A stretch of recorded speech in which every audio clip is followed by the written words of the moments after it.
ইয়র্কে বিজয় দিবসের অনুষ্ঠানে আওয়ামী লীগ বিএনপির হট্টগোল। তত্ত্বাবধায়ক সরকার ব্যবস্থা স্থায়ী সমাধান নয় বলছে জাতীয় নাগরিক কমিটি। জানাবো ওবায়দুল কাদেরের আশ্রয় প্রশ্রয় ও দেশত্যাগ নিয়ে তুলকালাম, যে যা বলছেন। জানাবো নিউ ইয়র্ক টাইমসের প্রতিবেদন গুম শেখ হাসিনার পরিকল্পনায়।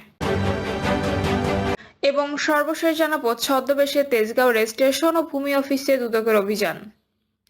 শুনছিলেন সংবাদ শিরোনাম, এবারে বিস্তারিত। নিউ ইয়র্কে বিজয় দিবসের অনুষ্ঠানে আওয়ামী লীগ বিএনপির হট্টগোল। যুক্তরাষ্ট্রে নিউ ইয়র্কে বাংলাদেশের সামাজিক সংগঠন বাংলাদেশ সোসাইটির অভিষেক ও বিজয় দিবসের অনুষ্ঠানে তুমুল হট্টগোল ও অপ্রীতিকর ঘটনা ঘটেছে। গত সোমবার সন্ধ্যায় নিউ ইয়র্কের উডসাইডের তিব্বত কমিউনিটি সেন্টারে অভিষেক ও বিজয় দিবসের অনুষ্ঠানে একজন বক্তার উদ্দেশ্য প্রণোদিত রাজনৈতিক বক্তব্যকে কেন্দ্র করে আওয়ামী লীগ ও বিএনপি পন্থী নেতাকর্মীদের মধ্যে অপ্রীতিকর ঘটনাটি ঘটে। ফলে প্রায় আধা ঘন্টা অনুষ্ঠান বন্ধ ছিল। পরে নিউ ইয়র্ক সিটির মেয়র আশার দোহাই দিয়ে পরিস্থিতি শান্ত করা হয়। জানা যায় অনুষ্ঠানটি নিয়ম মাফিক চলছিল।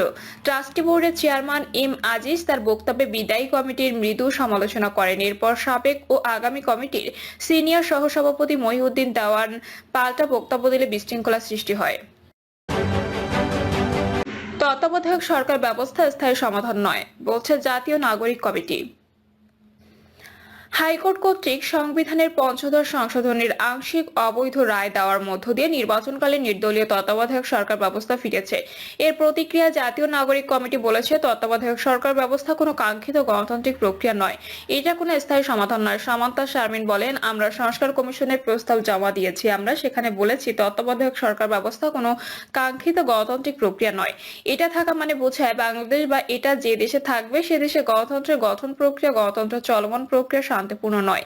একটি রাষ্ট্রের 53 বছর পর এটা অপমানজনক। সর্বোচ্চ 2টি নির্বাচনে থাকতে পারে জানিয়ে তিনি বলেন, তারপরও সংস্কার প্রস্তাবনায় আমরা বলেছি আগামী 2টা নির্বাচন পর্যন্ত সর্বোচ্চ তত্ত্বাবধায়ক সরকার ব্যবস্থা থাকতে পারে, তবে এটা কোনো স্থায়ী সমাধান নয়। জাতীয় নাগরিক কমিটির এই মুখপাত্র আরো বলেন, নির্বাচন কমিশন গঠন করতে হবে এমন প্রক্রিয়া যাতে করে এটি শক্তিশালী হয়। নির্বাচন কমিশন যদি শক্তিশালী এবং স্বাধীন হয় তাহলে তত্ত্বাবধায়ক সরকারের এই প্রক্রিয়া এই বাফার জোন প্রয়োজন হবে না। আমরা চাই নির্বাচন কমিশনকে শক্তিশালী করা হোক। এর আগে গত 3রা ডিসেম্বর সংবিধান সংস্কার কমিশনের কাছে 69 দফা সংস্কার প্রস্তাব জমা দেয়। এতে তারা প্রস্তাব করে জাতীয় নির্বাচনের সময় সরকার শুধুমাত্র আনুষ্ঠানিক কাজ পরিচালনা করবে, কোনো সিদ্ধান্ত ও আইন প্রণয়ন ইত্যাদি করতে পারবে না। স্বরাষ্ট্র মন্ত্রণালয় সহ নিরাপত্তা বাহিনী এবং প্রশাসন নির্বাচনের আগে 3 মাস নির্বাচন কমিশনের অধীনে চলে আসবে।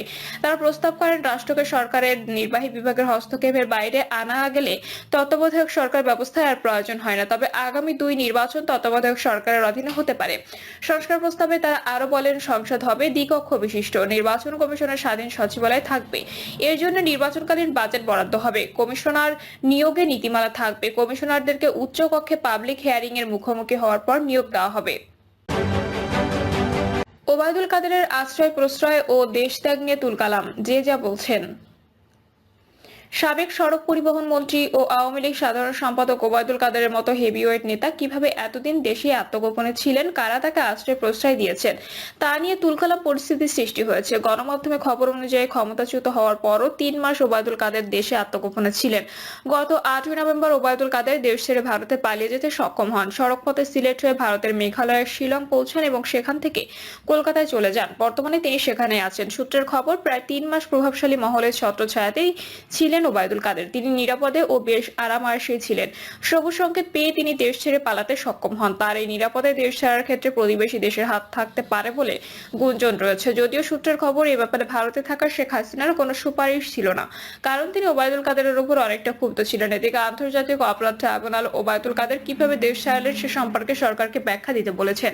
সামাজিক যোগাযোগ মাধ্যম সহ রাজনৈতিক অঙ্গনে বিষয়টি নিয়ে তুমুল সমালোচনা হচ্ছে, তবে সরকারের পক্ষ থেকে বলা হয়েছে ওবায়দুল কাদের এতদিন দেশে ছিলেন সে সম্পর্কে সরকারের কাছে কোনো তথ্য ছিল না। সরকার জানতে পারলে তাকে গ্রেপ্তার করত। ওবায়দুল কাদের কিভাবে দেশ ছেড়েছেন তা জানতে চেয়েছেন আন্তর্জাতিক অপরাধ ট্রাইব্যুনাল। পুলিশের মহাপরিদর্শককে আগামী 15 দিনের মধ্যে এ বিষয়ে ব্যাখ্যা দিতে নির্দেশ দেওয়া হয়েছে বলে জানিয়েছেন chief prosecutor Mohammad Tajul Islam. Chief prosecutor বলেন, আমরা আদালতের দৃষ্টি আকর্ষণ করেছি ওবায়দুল কাদের গত 3 মাস বাংলাদেশে ছিলেন। গ্রেপ্তারি পরোয়ানা জারি হওয়ার পর তিনি কোথায় ছিলেন, কিভাবে তিনি গ্রেপ্তার হননি এবং পরবর্তী সময়ে তিনি কিভাবে বাংলাদেশ ছেড়েছেন, এই বিষয়গুলো সম্পর্কে আইন শৃঙ্খলা বাহিনীর কাছে ব্যাখ্যা চাওয়া হয়েছে। আদালত নির্দেশ দিয়েছেন 15 দিনের মধ্যে ব্যাখ্যা দেয়া হোক। এই ব্যাপারে সাংবাদিকদের মুখোমুখি হয়ে অন্তর্বর্তীকালীন সরকারের স্বরাষ্ট্র উপদেষ্টা লেফটেন্যান্ট জেনারেল মোহাম্মদ জাহাঙ্গীর আলম চৌধুরী বলেছেন, ওবায়দুল কাদেরের দেশে থাকার বিষয়টি সরকার জানতো না, জানলে তাকে গ্রেপ্তার করা হতো।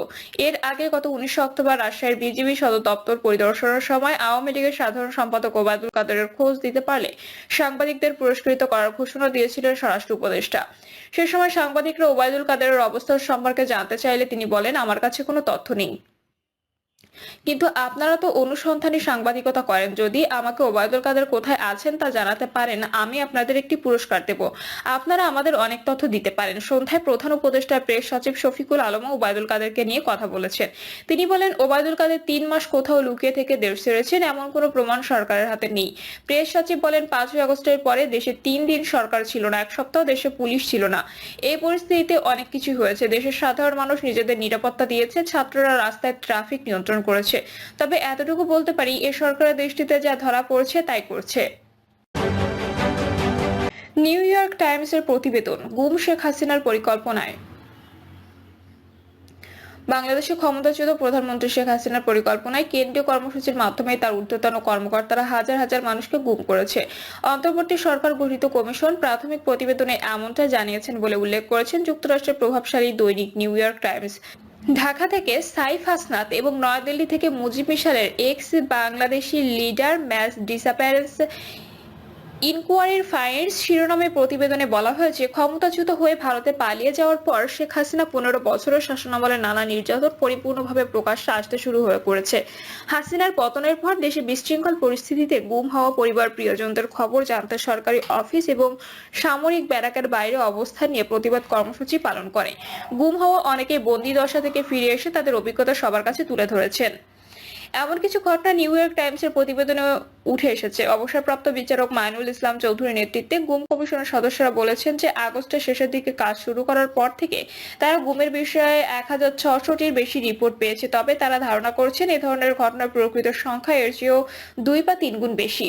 কমিশনের প্রতিবেদনে বলা হয়েছে, গুমের ঘটনা সেন্ট্রাল কমান্ড স্ট্রাকচার এর অধীনে এবং একেবারে অধরা রাখতে 15 বছরেরও বেশি সময় ধরে পদ্ধতিগতভাবে ডিজাইন করা হয়েছিল। এটি টপ ডাউন পদ্ধতিতে পরিচালিত হতো, অর্থাৎ দেশ থেকে পালিয়ে যাওয়া শেখ হাসিনা এবং তার ঘনিষ্ঠ সহকর্মীরাই এই সঙ্গে জড়িত ছিলেন। কমিশন বন্দীদের রাখা হয়েছিল এমন কমপক্ষে 8টি গোপন স্থাপনা চিহ্নিত করেছে এবং এইসব স্থানে নির্যাতনের পদ্ধতিকে প্রাতিষ্ঠানিক নির্যাতন বলে উল্লেখ করেছে।